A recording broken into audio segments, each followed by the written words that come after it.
তিতাসের system loss এখনো ৮%। জবাবদিহির অভাবে gas চুরি ও পুরনো পাইপলাইনে অপচয় বলছেন বিশেষজ্ঞরা।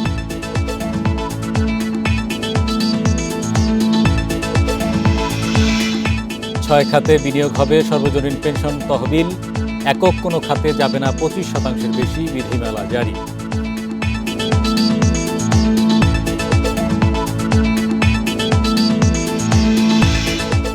রাজধানীর বাজারে কাঁচা মরিচের কেজি এখনও 200 টাকা। সরবরাহ সংকটের অজুহাত ব্যবসায়ীদের।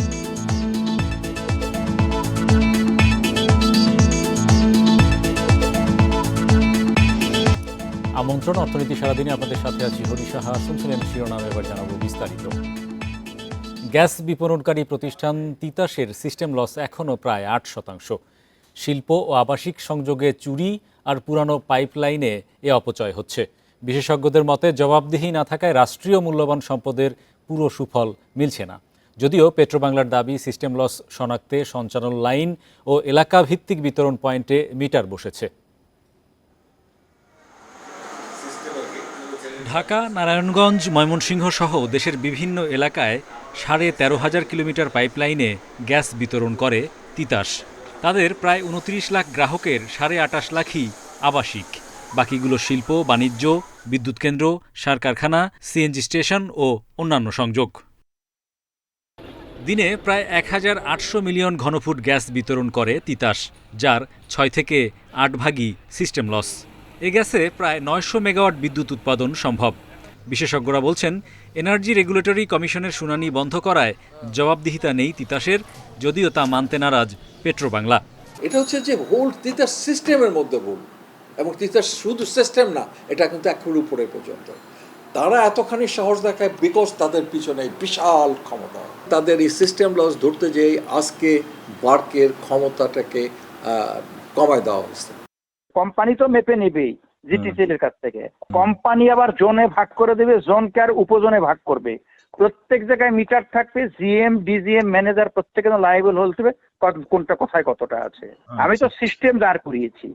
তিতাস বলছে, সিস্টেম লসের মূল কারণ শিল্প ও আবাসিক সংযোগে চুরি আর পুরনো পাইপলাইনের লিকেজ। প্রতিষ্ঠানটির দাবি, 2.5 বছরে 8 লাখেরও বেশি অবৈধ আবাসিক, শিল্প ও বাণিজ্যিক সংযোগ বিচ্ছিন্ন করেছে তারা। ঢাকা শহর বা নারায়ণগঞ্জ শহর বা যে শহরগুলোতে যে ভার্টিক্যাল এক্সপ্যানশন, সেগুলো ছাড়া আমাদের কাছে কোনো চ্যালেঞ্জ দেয় সিস্টেম লসের, এই চুরির সিস্টেম লস। তবে সিস্টেম লস কিন্তু শুধুমাত্র চুরি না, একটু প্রেশার বেশি দিলে কিছু পাইপলাইনে গ্যাস বের হয়, এগুলা আমাদের কিন্তু সিস্টেম লসের একটা অন্যতম কারণ।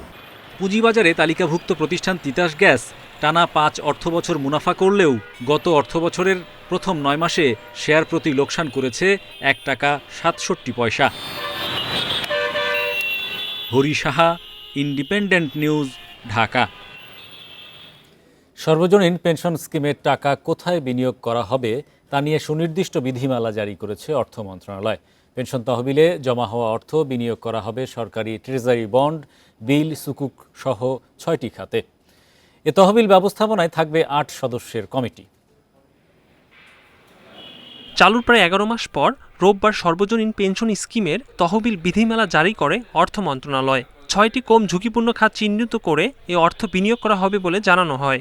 খাতগুলো হলো সরকারি ট্রেজারি বন্ড, বিল, সুকুক, শেয়ার বাজারের মিউচুয়াল ফান্ড, ডাবল এ র্যাঙ্কিংয়ে থাকা বাণিজ্যিক ব্যাংকে স্থায়ী আমানত, এ ক্যাটাগরির বন্ড এবং সরকারের অবকাঠামো খাত।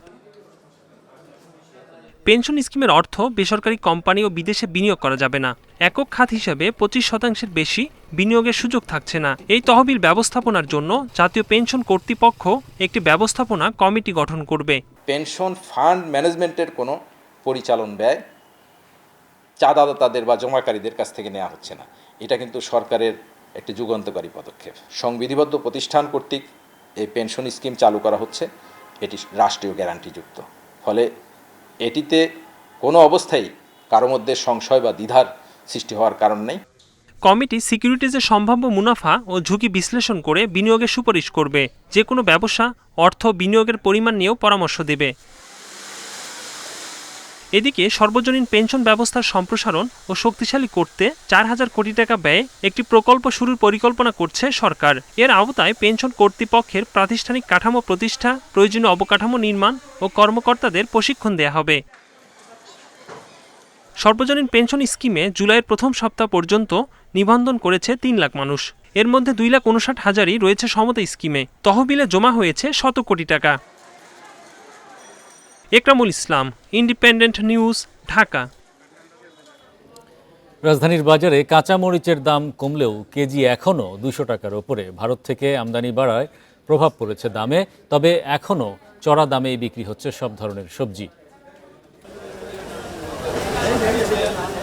সরবরাহ সংকটের অজুহাতে শুক্রবার রাজধানীর বাজারে কাঁচামরিচের কেজি ওঠে 400 টাকায়। তবে এর মধ্যে আমদানি বেড়েছে ভারত থেকে, এর প্রভাব পড়েছে দামে। সহনীয় পর্যায়ে না এলেও সোমবার 200 টাকা কেজিতে বিক্রি হয় কাঁচামরিচ। আজকে সব জায়গায় 200 টাকা কেজি যাচ্ছে, শুক্রবার ছিল 400 টাকা। আজকে একটু বাজার কম। শুধু মরিচ না, আপনি সব কিছু দেখেন, যখন যা হয় এটা ওদেরই হাতে নিয়ন্ত্রণ করে। মূল চাষিরা কিন্তু আসলে বেশি দাম পায় না। বাজারে কাঁচামরিচের দাম কমলেও সব ধরনের সবজির দাম বেশ চড়া। বেগুনের কেজিতে গুনতে হচ্ছে 120 থেকে 130 টাকা, করলাও বিক্রি হচ্ছে প্রায় একই দামে। কেবল পেঁপে ছাড়া আর কোনো সবজির দামই নেই 80 থেকে 90 টাকার নিচে। কিন্তু তরকারি তো কিনেই যাইতেছে না, কারণ বাজারে তরকারি কেজি 70-80 টাকা, আর খুচরা বাজারে গেলে তো 100 টাকার উপরে হয়ে যায়। ইন্ডিয়াতে মরিচ আইসে দিকে তো বাজার কম পাইতেছে, যদি দেশের তাই তো মরিচের দাম তো আরো বেশি থাকতো, 600 টাকা 800 টাকা কেজি থাকতো। আর এখন তো দেশে বন্যা টন্যা হচ্ছে, এমনি তো মালের দাম একটু বেশি, 10-20 টাকা বেশি হবে, করার কিছু নাই। ব্যবসায়ীরা বলছেন বন্যার কারণে অনেক জমি তলিয়ে যাওয়ায় চাহিদা অনুযায়ী যোগান নেই সবজির। প্রতিটা সবজি যেমন আপনার অ্যাভারেজে ধরতে গেলে আপনার 90 থেকে 100 টাকা কেজি অ্যাভারেজে, খালি 2-3টা জিনিস আছে আপনার 100-এর উপরে। বৃষ্টি বন্যার কারণে কিন্তু অনেকগুলো শাকসবজি নষ্ট হয়েছে, নষ্ট হওয়ার কারণে আমদানি কম হচ্ছে, আমদানি কমের কারণে দামটা একটু বেশি। ব্যাগ কিছুর দাম অনেক বেশি, কথা বুঝছেননি, মানে আমরা নিতেছি আর কি করি, খাইতে তো হইব। ব্যবসায়ীরা সরবরাহ সংকটের কারণ দেখালেও দাম এই পর্যায়ে যেতে পারে কিনা তা নিয়ে প্রশ্ন তুলছেন ক্রেতারা। Shafil Alam Sujon, Independent News, Dhaka. প্রধানমন্ত্রী শেখ হাসিনার সাবেক ব্যক্তিগত সহকারী জাহাঙ্গীর আলম, তার স্ত্রী কামরুন নাহার ও তাদের স্বার্থ সংশ্লিষ্ট প্রতিষ্ঠানের ব্যাংক হিসাব জব্দ করার নির্দেশ দিয়েছে বাংলাদেশ ব্যাংক। সেই সঙ্গে তাদের হিসাব খোলার ফর্ম সহ যাবতীয় তথ্য আগামী 5 দিনের মধ্যে কেন্দ্রীয় ব্যাংকে পাঠাতে বলা হয়েছে। রোববার কেন্দ্রীয় ব্যাংকের Bangladesh financial intelligence unit BFIU দেশের সব ব্যাংককে এ সংক্রান্ত নির্দেশনা পাঠিয়েছে। নির্দেশনায় বলা হয়েছে, ব্যাংক আর্থিক কোনো হিসাব থাকলে সেসব হিসাবের লেনদেন মানি লন্ডারিং প্রতিরোধ আইনের আওতায় 30 দিনের জন্য স্থগিত রাখার নির্দেশনা দেওয়া হয়েছে। জাহাঙ্গীর আলম প্রধানমন্ত্রীর ব্যক্তিগত সহকারী হিসেবে টানা 2 মেয়াদের পাশাপাশি গত মেয়াদেও কিছুদিন দায়িত্ব পালন করেছেন। পরবর্তীতে দুর্নীতির অভিযোগ ওঠায় তাকে ওই দায়িত্ব থেকে সরিয়ে দেওয়া হয়। পরে গত বছরের ডিসেম্বরে প্রধানমন্ত্রীর কার্যালয়ের এক বিশেষ বিজ্ঞপ্তিতে জাহাঙ্গীরের বিষয়ে সতর্ক করা হয়েছিল। বলা হয়, তার সঙ্গে প্রধানমন্ত্রী বা প্রধানমন্ত্রীর কার্যালয়ের সম্পর্ক নেই। সিঙ্গাপুর থেকে মেরামত শেষে দেশে ফিরলেও সামিটের FSRU থেকে এখনই মিলছে না এলএনজি সরবরাহ শুরুর আগেই আবারও দুর্ঘটনায় পড়েছে ভাসমান টার্মিনালটি। ঘূর্ণিঝড় রিমালের প্রভাবে ক্ষতিগ্রস্ত হওয়ার 1.5 মাস আগে সামিটের ভাসমান টার্মিনাল থেকে গ্যাস সরবরাহ বন্ধ হয়। সিঙ্গাপুরে মেরামত শেষে 10 জুলাই টার্মিনালটি বঙ্গোপসাগরের মহেশখালীতে পৌঁছায়। তবে 11 জুলাই সমুদ্রের তলদেশে ল্যান্ডিং প্যাডের সঙ্গে নোঙর করার সময় মেসেঞ্জার লাইনটি ক্ষতিগ্রস্ত হয়। সামিট জানিয়েছে, মেরামত করতে সিঙ্গাপুর থেকে একটি অভিজ্ঞ টিম আনা হচ্ছে। প্রতিষ্ঠানটি আশা করছে আগামী সপ্তাহের মধ্যে ত্রুটি সংস্কার শেষে গ্যাস সরবরাহ শুরু হবে। গ্যাসের চাহিদা মেটাতে 2 ভাসমান টার্মিনালের মাধ্যমে দৈনিক 100 কোটি ঘনফুট এলএনজি সরবরাহ হয়। একটি অচল থাকায় তা 60 কোটিতে নেমে এসেছে। যাত্রীদের চাহিদা ও বিকল্প পরিবহন ব্যবস্থার কথা মাথায় রেখে হাতিরঝিলের নৌপথ বিস্তৃত করার পরিকল্পনা নিয়েছে রাজধানী উন্নয়ন কর্তৃপক্ষ রাজুক। এরই মধ্যে গৃহায়ন ও গণপূর্ত মন্ত্রণালয়ের সঙ্গে আলোচনা হয়েছে শিগগিরই প্রকল্পের কাজ শুরুর পরিকল্পনা কর্তৃপক্ষের। এতে রাজধানীর বেশ কয়েকটি গুরুত্বপূর্ণ সড়কে চাপ কমবে বলে আশা রাজুকের। রাজধানীর হাতিরঝিলে 2016 সালে বোট সার্ভিস চালু হওয়ার পরই তা জনপ্রিয় হয়ে ওঠে। সংশ্লিষ্টরা জানালেন, এখানে 15টি নৌকায় প্রতিদিন পারাপার করা হয় 8 থেকে 10,000 যাত্রী। বেরোইছি বিকেলবেলা, ভাবলাম ওরাও চলতে যেতেছে দেখে সেই কারণেই ওদের নিয়ে আসলাম। কর্তৃপক্ষ যদি একটু বোট বাড়ায় দেয় এবং প্রতিদিন নিয়মিতভাবে চলাচল করে তাহলে আমার মনে হয় যে যাত্রী সেবাটা খুব দ্রুত দেওয়া সম্ভব। বর্তমানে হাতিরঝিলের এফডিসি মোড়, পুলিশ প্লাজা, রামপুরা ও গুদারাঘাটের মধ্যে চলাচল করে এই বোট।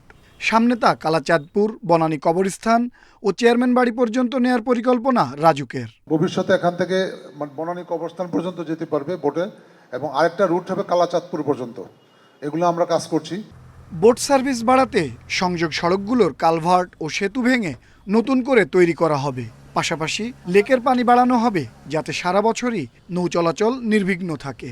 করাল বস্তির ওই জায়গায় এটা একটা কনস্ট্যান্ট হয়ে গেছে অথবা এটা ডিসকানেক্টেড হয়ে গেছে। এই জায়গাটা থ্রো হবে, তখন আমাদের এই ওয়াটার নেটওয়ার্কটা চলে যাবে কালাচাঁদপুর পর্যন্ত, গুদারাঘাট হয়ে কালাচাঁদপুর চলে যাবে, বনানী কবরস্থান চলে যাবে এবং বনানী চেয়ারম্যান বাড়ি চলে যাবে। রাজুকের পরিকল্পনাকে স্বাগত জানিয়ে রাজধানীর চারপাশে আরও নতুন নৌপথ চালুর পরামর্শ নগর পরিকল্পনাবিদদের। ঢাকা শহরে আমরা দেখেছি যে পরিমাণ খাল আছে, নদী আছে দুই পাশে, চারপাশে, সব কিছু মিলে নদীপথটাকেও এবং খালের এই জলপথটাকে ব্যবহার করে এই ওয়াটার ট্যাক্সিগুলো চালানো যায়।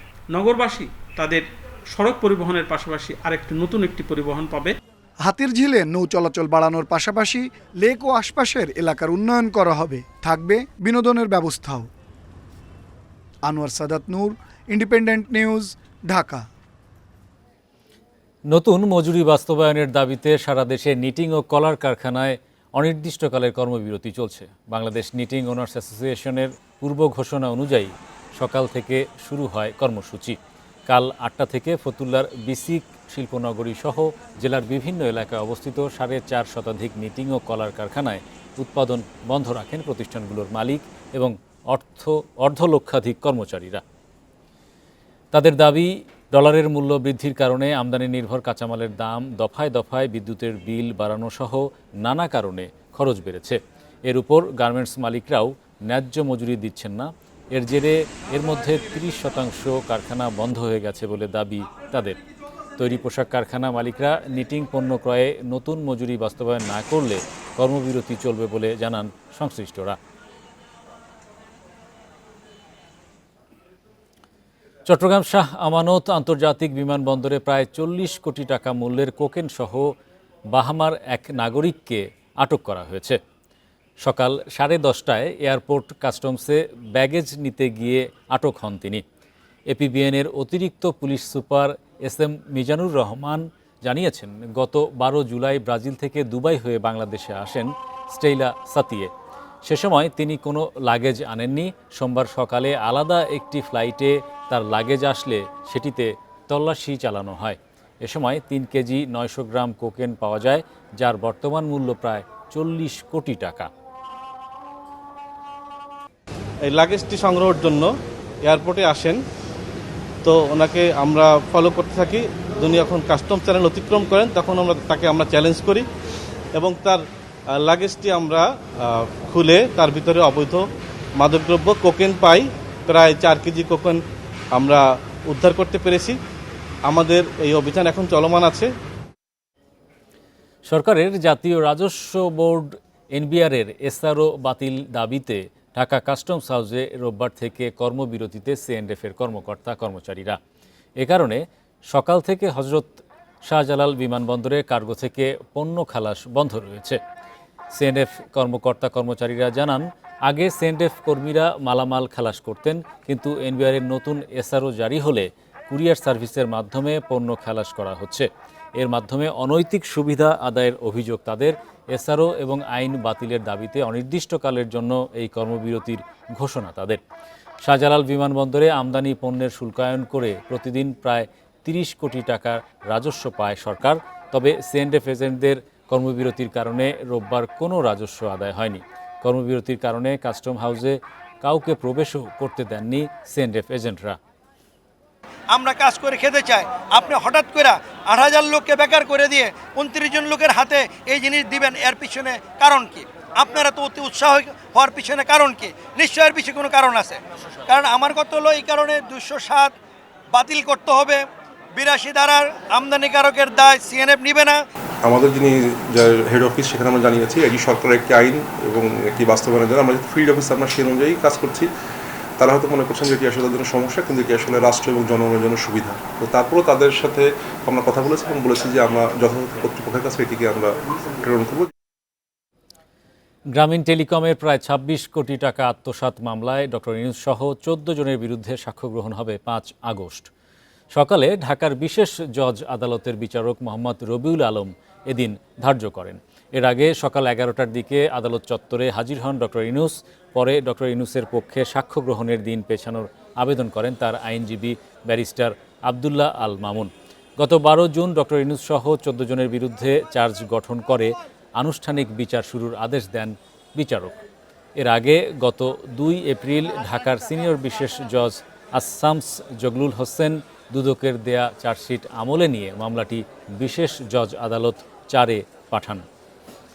আজকে ওই খাঁচার ভেতরে আমাদেরকে ঢোকায় নেই, তো খাঁচার বিষয়টা আমি বারে বারে বলতে থাকবো। এটা জাতির প্রতি একটা মস্ত বড় অপমান। এই অপমান আমাদের সহ্য করা উচিত না। আমি বিচার বিভাগের প্রতি আবেদন জানাই, যত তাড়াতাড়ি সম্ভব এই খাঁচাগুলো সরিয়ে ফেলা। আদালত সরকারের নির্দেশটাই বেশি শুনতেছে, সরকারের যে ব্যাপারটা এটাই শুনতেছে, এইভাবে জিনিসটা করছে। এইটার মাধ্যমে একটা হয়রানি করা হচ্ছে। পরবর্তী ডেট দিয়েছেন আগামী ৫ তারিখ, ৫-৮ তারিখ। আইনের বিধান হলো মামলার কার্যক্রম পরিচালনা করে অ্যাডজর্নমেন্ট মাত্র ১৫ দিনের দিতে হয়। ফৌজদারি কার্যবিধি ৩৪৪ ধারার ১৫ দিনের বেশি আমি দিতে পারি না। ১। ২ নম্বর কথা হলো যে উনি যদি না থাকতে পারেন তাহলে মামলার কার্যক্রম পরিচালনা করতে কোনো অসুবিধা নেই। এই ছিল আজকের অর্থনীতি সারাদিনে। ইন্ডিপেন্ডেন্ট টেলিভিশনের সব খবর জানতে চোখ রাখুন ফেসবুক, ইউটিউব এবং এক্সে। আমন্ত্রণ আমাদের পরের আগে।